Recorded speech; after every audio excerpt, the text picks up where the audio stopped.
He's talking like when they go and investigate like what happened to grandfather, and this child had a sickness, what happened to grandfather, they go in there and like make it peace with this, the grandchild stop having like this issue, like going crazy or like having certain sickness. I do that all the time, but it's not as is described. And here's what I want to say about that. Basically, okay, the best way to explain it is DNA information. It's called DNA information. And it is, okay, it's an energetic marker. It's an energetic vibration.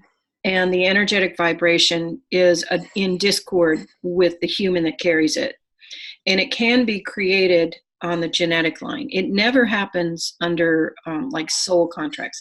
That's a confusion. It's like saying, the tires don't work in my car, so let's fix the engine. You know, they're two different things. Mm-hmm. So what you're speaking of is the DNA, either it's on the male line DNA or the female line DNA. It's very rarely on both. And they'd say this one frequently finds a moment that is being processed by a child that was actually the issue of the mother.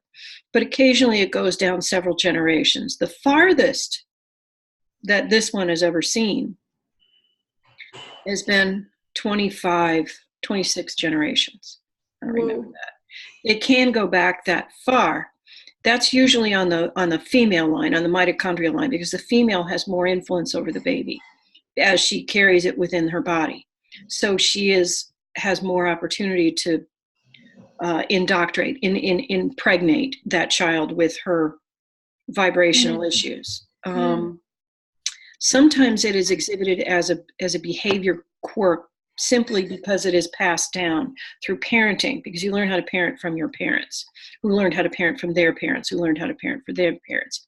But a lot of times it comes in like, for example, a woman, an Irish woman, carries the pain of the potato famine in her body now because it was a big thing. And you, as a Russian woman, carries the pain of the oppression from the Tsar, when the Tsar made things so difficult for the rank and file people who weren't wealthy. Make sense? Because life in Russia at that time, there were the haves and the have-nots, and the haves were very few people, and the have-nots were most everybody else. And it was a downtrodden type thing. You don't deserve. That's kind of what the Tsar was saying. You guys don't deserve because you're not enough. And so there is a lot of that. Your parents carry that, they said. Your parents are carrying that still. You don't carry it because you've recognized it and let it go. But your parents still carry the pressure of the indoctrination of the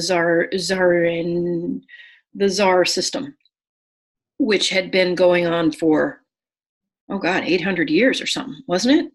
Yeah, and then communism, which wasn't better. It was the same damn thing. Communism was just a decentralized czar, but it was still a czar. Yeah. Mm-hmm. Crazy. I believe that's what it is. I believe that's why Russian people are so messed up still, because they carry it in their genes, always these. Well, it's the feeling of why bother? It'll just get slapped out of my hand later. Yeah. But you also have to understand that parents do that to their children because it was done to them. So it's a combination of social training as well as the miasmic energy of the society. So how can you get rid of something that is in your DNA and you don't want to pass it to your children? It's very simple. You just call it out. We are in charge. Yeah, you just say, hey. You did it. How did you do it? You just called it out and said, I don't believe that anymore. That is not part of my life. I reject it now. You are no longer subject to, is what happens. Yeah, I want totally different life for my kids. Let me share the landing page with you.